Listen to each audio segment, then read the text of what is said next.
This is WAPJ Torrington Community Radio. Welcome to Nutmeg Chatter. I'm J. Timothy Quirk. Robert C. Fullerton is a self-taught musician whose musical journey has taken him through blues, folk, rock, gospel, jazz, and even choral music. This journey has made an impact on him musically, both when writing and when performing other people's music. This results in interpretations that are faithful to the original, yet often quite unique, a style Robert refers to as a bit of acoustic soul. Robert C. Fullerton is in the studio today to discuss his music and his journey. So we hope you enjoy our chat with Robert C. Fullerton here on Nutmeg Chatter.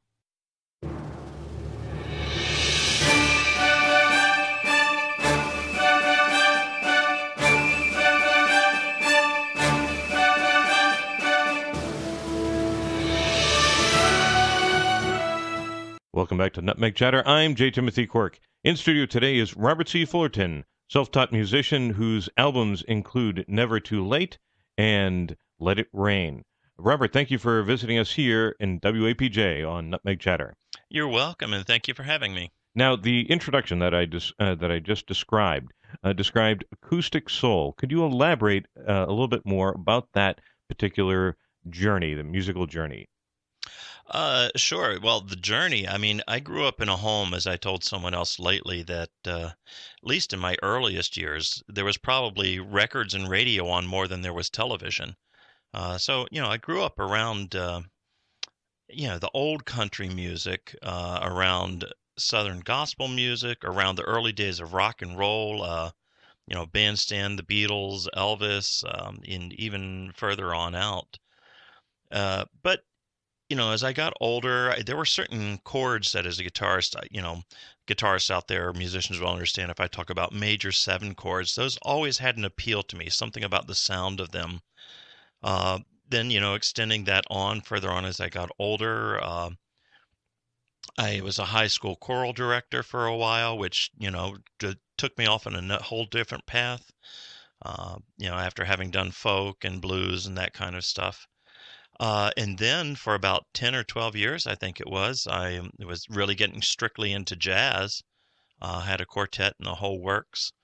And so now that I've come back to making an effort at really being a writer, it's kind of taken little bits from all of that because, you can't help it. It's there whether you like it or not, acknowledge it or not.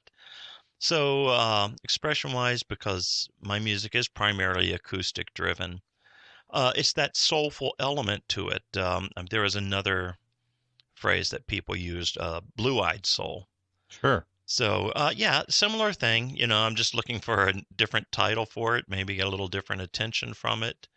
But yeah, to me, one of the greatest compliments I get, which I've gotten over the past couple of years or more recently, one is for people to say, wow, you're professional. The other is when somebody says, man, you got soul, that's certain, that expressiveness, the feeling, the emotion to the music. The expression, you've got soul, that's very indicative of your particular brand of music because you have sung in the gospel tradition and choral music. Could you describe for me, when you said you were growing up, there was, some certain influences. You didn't grow up in Connecticut. You grew up south of here, right? Correct. I grew up in Northern Virginia, which now is really D.C. suburbs. It's just grown that much since I've been gone. But yeah, I used to kind of talk like this, and been in New England since the late 70s. But I did grow up there. My family are all still there. In those formative years, was religious music or religion an important influence in your life? It was, and I went to a church for a good part of my early teen years, maybe a little before that. That was built in around 1900, 1901, something like that, by a man named Robert Fullerton. My great grandfather was the carpenter that built it, and so we went there, little teeny country church. And if people check out, there's a song on Let It Rain album, First Church of the Tambourine, that they'll get some of that feel, some of that influence, I think, that they can see. They'll hear it. Let's listen to just a little bit now of Robert C. Fullerton. First Church of the Tambourine.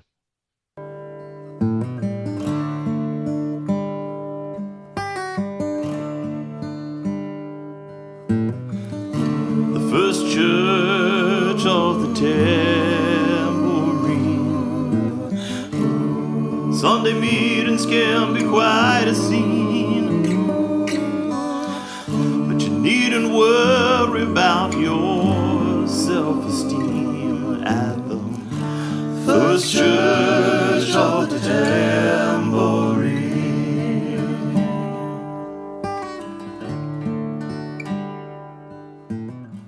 I really like that. I like the sound that First Church of the Tambourine has. It's very soulful, as they say. It's that's a great song.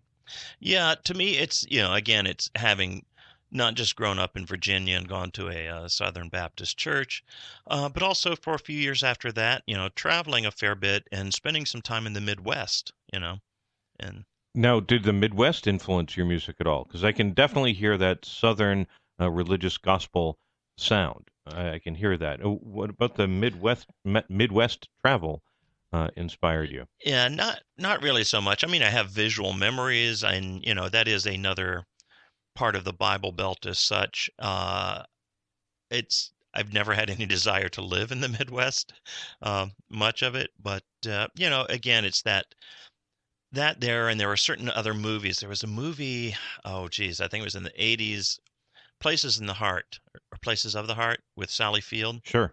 That church was a part of that, and that whole field that was Texas. So that's with that song trying to replicate that environment. And where did you discover jazz? Was that still growing up in Virginia? Did you discover No. jazz later?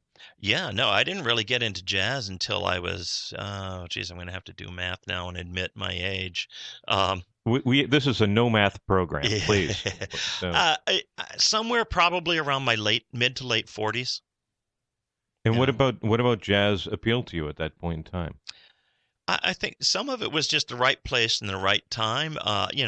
Again, I had said certain sounds I always liked, certain chords. I was happened to be hanging out all of a sudden with several other friends that were into jazz. I was also working at a private school at the time and teaching music, and so it all kind of factored together, and yeah, kind of fell in love with it. And like I said, for a while did strictly jazz, even wrote a couple instrumental pieces. Very nice. We're going to listen to some of your music right now. A little bit more of Robert C. Fullerton.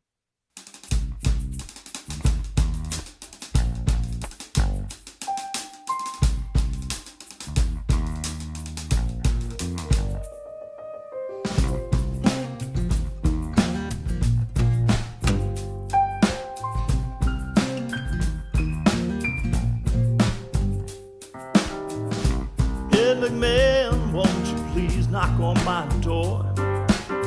Need some money badly, could you get it here by 4? My bank account is overdrawn, my bills are overdue. So, Mr. Ed McMahon, I really want you to come through for me. Now, Robert, what we just heard is a little bit of Ed McMahon. Ed McMahon is one of your songs off of the album Never Too Late. Tell me a little bit about the inspiration of Ed McMahon. Yeah, that was kind of that was one of those songs that you hear people talk about sometimes that was written in just a few minutes. I had just come home, and so this would have probably been, oh, geez, about 2 or 3 years ago now. Walked up on my front porch, and part of my routine is you first check the mailbox, see what's there, and see what new bills you've gotten. And as I was stepping up, a neighbor was coming out to check his mail. And, he just, started some polite conversation and said something like, yeah, I'm expecting, a package to be delivered. And I said, I'm expecting somebody to send me $1,000 and they're not cooperating. Yeah. And automatically my brain triggered back to those commercials. I think they were the late 80s, 90s that Ed McMahon was in. Oh, sure. Yeah. For the American Family Sweepstakes. Look for the envelope with my picture on it. It might already be at your door. And that's, popped into my head. And right immediately came the line, Ed McMahon, would you please knock on my door? I need some money badly. Could you get it here by 4? And then so I went upstairs, grabbed my guitar, my pen, and wrote. And like I said, except for a few word revisions, I wrote it in probably 10 minutes, 15 minutes. That's great. Yeah. We're gonna play a little bit more of "Never Too Late" from the "Never Too Late" album. We're gonna listen to "Can't Seem to Find Her" as we go to commercial break for public service announcements, and then we'll be back just after this on Nutmeg Chatter.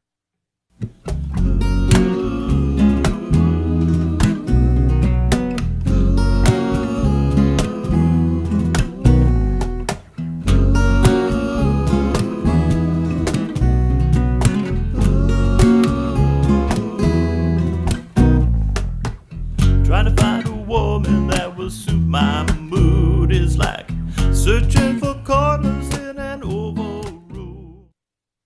Welcome back to Nutmeg Chatter. I'm J. Timothy Quirk. Coming back from break, we just heard a little bit of "I Saw an Angel" from the Never Too Late album from Robert C. Fullerton.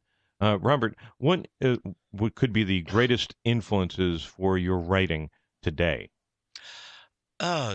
Today, I I'm kind of in a shift in a couple of ways in the last year or so. Interesting. One, trying to write more objectively. My first, let it. I mean, no, yeah, let it rain some, but even more, never too late. Very subjective songs, relationship oriented. Some of them based on very real people and real circumstances.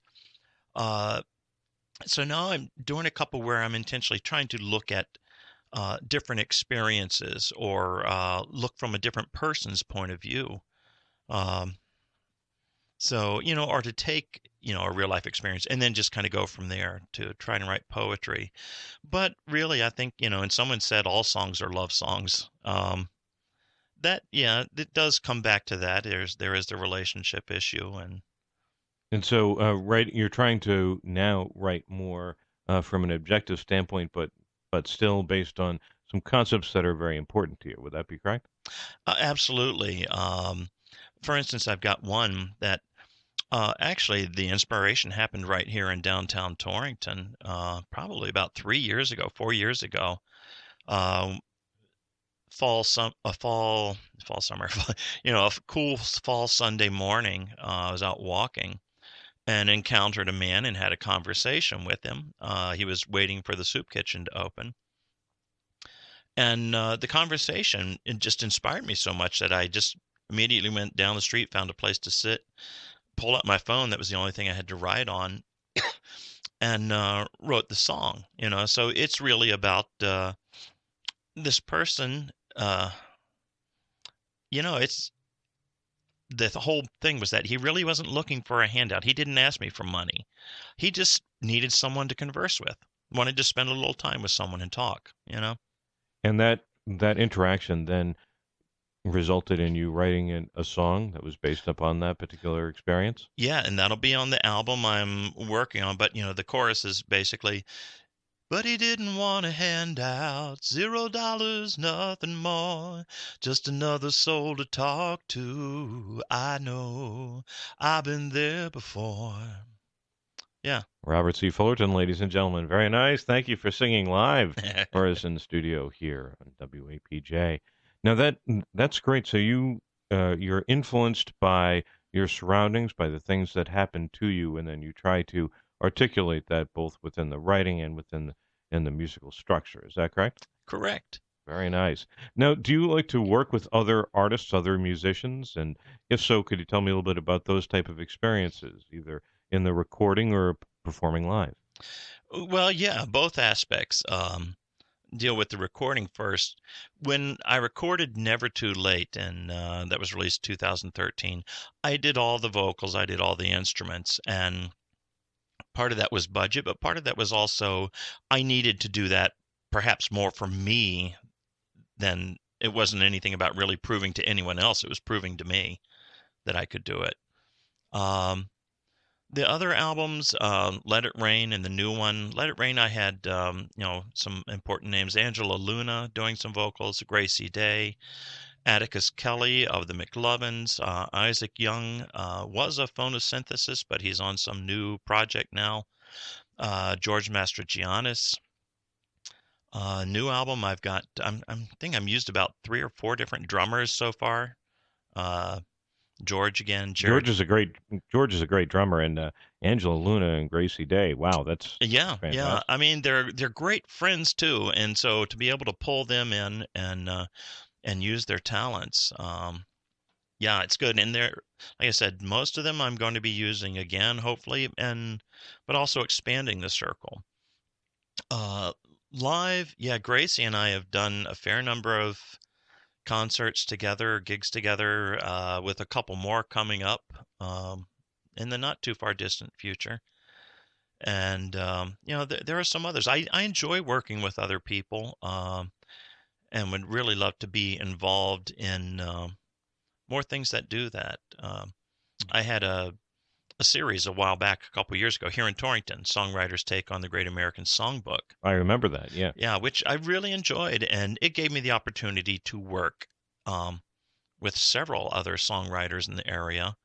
And so I'm actually working on an idea for another similar series. It won't be the Great American Songbook, but it will be songwriter oriented, and again, give me a chance to work with some of these other people again.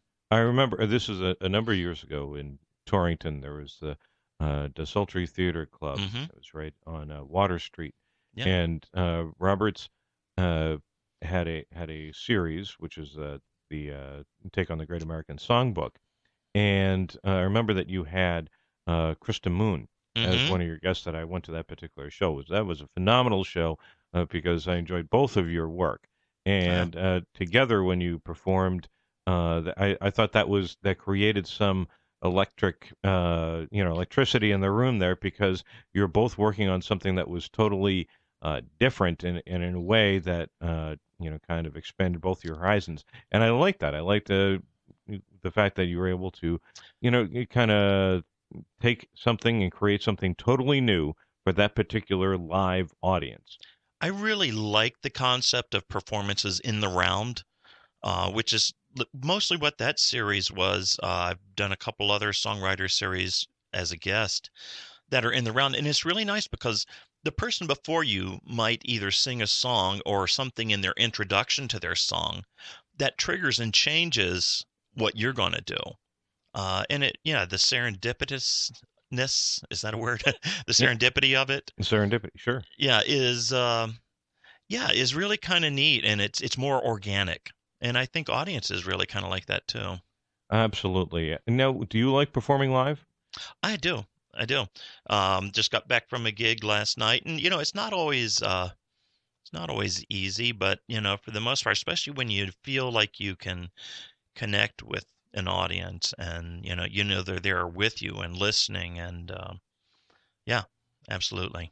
And if you were to, capture that particular feeling of being in a live environment, I mean that when I described the electricity in the room there, when you're performing something totally new with another artist who you knew and respected, but you hadn't played this particular song together, and there was something that was so wonderful about that, and I really Mm. enjoyed that experience. Uh, could hopefully we'll hear more of that type of experience in the future. Would that be fair? Yeah, like I said, it could be very soon. I've got a place. I've been talking with someone. I just can't give out details yet because they're not solid. I understand, but when you get closer to that information, please feel free to share that Oh, information it'll be on on my WAPJ. yeah, And it'll be on my website and on all over Facebook. But yes, I'll definitely get it out through WAPJ. what are some of there's some wonderful things about performing live that you enjoy. What are some of the struggles of performing live for a singer-songwriter? Well, the thing is that there are certain of my gigs, because a fair bit of my gigs are restaurants and bars and things like that, and there are some where people are so absolutely there with you, Hmm. and they're listening and they're responsive, and there are others where you're a human radio. And so you sing and you feel like you're pouring your heart out, but there's they're busy talking to each other, which is why they're really there, and I understand that.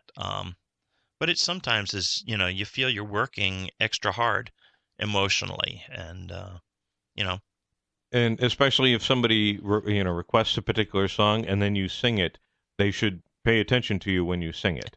Would that be a good tip? Well, that would be, but I also I'm one of those ones that I generally avoid requests. I unless I already know it, because a lot of the songs I don't do in original keys, and I can't. Some people can do it, but I can't. The thought of getting halfway through a song and then realizing you're not going to be able to hit the next three notes.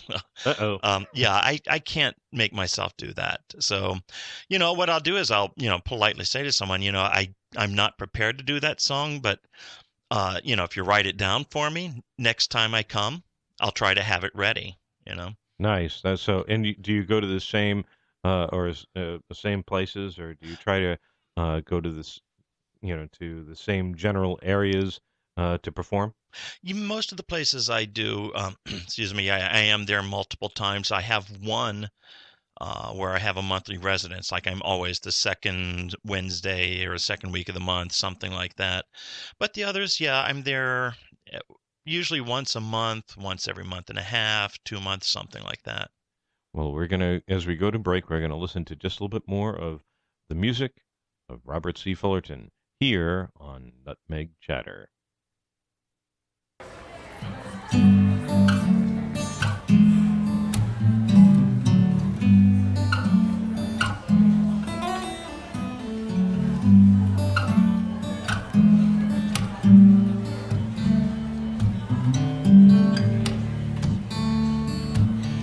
There's a dragon and a queen somewhere out in space. Really was. Welcome back to Nutmeg Chatter. I'm J. Timothy Quirk. We were just listening to some of the newer work from Robert C. Fullerton. Just a sneak peek, just as we came back from a break from the public service announcements. Now you're always creating new music. Is that right? Excuse me. Yeah, I look at it as, I guess in some ways as a business would be the way to say it, but to me, it's not something that you just kind of sit and wait for it to come to you. It is work. There's persistence. Right. There's developing new skills. And that's why, again, some of the things I was talking about earlier about trying to be more objective, forcing myself to try a different style, to try something different linguistically, to take a topic or take a sentence or something like that and work it into a song. Now that it occurs to me that you do have a song, Relentlessly Persistent, correct? Mm-hmm. And and in a way, when you're trying to be not just trying to be, when you are a professional singer, songwriter, musician, you need to be relentlessly persistent when you are pursuing your dream. Absolutely, and every aspect of it, it's there are things that you sacrifice. Anytime you have something you love and you want to do, you have to be willing to sacrifice to make it happen, or this or that. But yeah, absolutely. And there are times where I've had a couple songs and I've, just not finished. And then I've come to the point and said, okay, I'm sitting down today and I'm doing it. And even if it doesn't get totally finished, at least it gets it moving again. And there are times you just have to do that, or write for the sake of writing. Even if maybe it won't ever become a song, but you're working on the skills that you use. Right. And you work on that must be like a passion almost every single day. You have to write, and so you write, Mm-hmm. right? Yeah, write or hum or just pick up a guitar and wait for it to kind of generate a new idea. Just play around, start playing with chords and notes and whatever, and yeah. How do you know as a musician when you have an album? Is it a question of creating a number of songs and saying, I now have this number and now I have an album? Or is there more of a situation where you have a vision and then you write songs and then together those become a cohesive collection of songs? Mm-hmm. It's probably different for every person, but I know for me, it's like I'm looking at being honest, I'm looking at my age and saying, hey, I'm getting up there. I want to get what's in my head and what I do, live. I want to get it out there. and I want people to be able to hear it. I want to leave behind some kind of a musical legacy to whatever degree. And so, you know, I looked at it when I did Never Too Late. Excuse me. It ended up, as a 3-word title and had 9 songs. Next one, Let It Rain, 3-word title, has 9 songs. When I started this one, which incidentally does have a 3-word title, You Weren't There, I had about at least 15 songs to choose from. Wow. So you were able to, from that collection, pare down. I pared it down, and I was going to go for 9 again, but it was just there were too many. So I was aiming for, I think I had 11. And now that I'm getting into it, I keep writing, which in some ways I try not to, but if they come, they come, and again, it's what you do. So I'm back at the dilemma of how to address it. So some of the possibilities is to release, maybe 1 or 2 songs as singles that won't be on the album. Mm-hmm. I'm also going to do the idea of thinking of a live album. That's great. And, probably have 1 or 2 songs maybe that are going from this next album, from You Weren't There. Maybe 1 or 2 even that won't be on any album. And then, some from Never Too Late and Let It Rain. That's fantastic. So you are always in the space of creating. And even when you're paring down one album, you're still creating newer and newer work because this is what's in your heart and you're trying to get it out onto the page and into to the ears, if you will, of the listeners. Yeah, and at the risk of sounding arrogant or whatever, some of my newest songs I love. One in particular, and I think I'm in love with the fictitious woman that it's about too. That's fantastic. Yeah. That's fantastic. Well, as we wrap up our discussion, I wish we had an hour program because that way we could continue our discussion. But in the last couple of minutes, I just want to ask you, if people want to find out more about Robert C. Fullerton, where can they find you, both on the internet and also, if there are any particular gigs that you said that you are commonly doing? Could you share a little bit about that? Yeah, well, for the people that are listening locally, I'm going to be at Sasso's on a regular basis. That's the place, right in downtown Torrington. Sasso is a wonderful pizza establishment. A wonderful new business that I really think is going to help make downtown be a much better place even than it already is. That's excellent. And where else? Where else? Coming up, not the last Sunday, the 23rd of this month, I'm going to be up in the Infinity Hall Bistro in Norfolk. Very nice. And so really looking forward to that. It's a great place, a great opportunity to play. I'm going to be playing the revamped Hooker Day celebrations in Hartford in May. Very nice. And where can they find you online? www.rcfullerton.com. Or if they just put Robert C. Fullerton in any browser and search, it'll probably pull right to me, as long as they put that C in there. And can they find your Facebook page as well? Yep. RCF Music. RCF Music. Yep. On Facebook. On Facebook. Yep. And rcfullerton.com. .com. Well, excellent. Well, Robert C. Fullerton, thank you for coming into the studio today to talk to me about your music, about acoustic soul. Some of our music has been provided by the Jingle Punks, courtesy of YouTube royalty-free music, so we thank them for that. Now, some of the music today's show has been provided by Robert C. Fullerton from the albums Never Too Late and Let It Rain and albums to come. Yeah. Stay tuned to our station. At 4 p.m., listen to The Hotspot with Darcy. This has been Nutmeg Chatter with your host, J. Timothy Quirk. Thank you for listening and enjoy your day.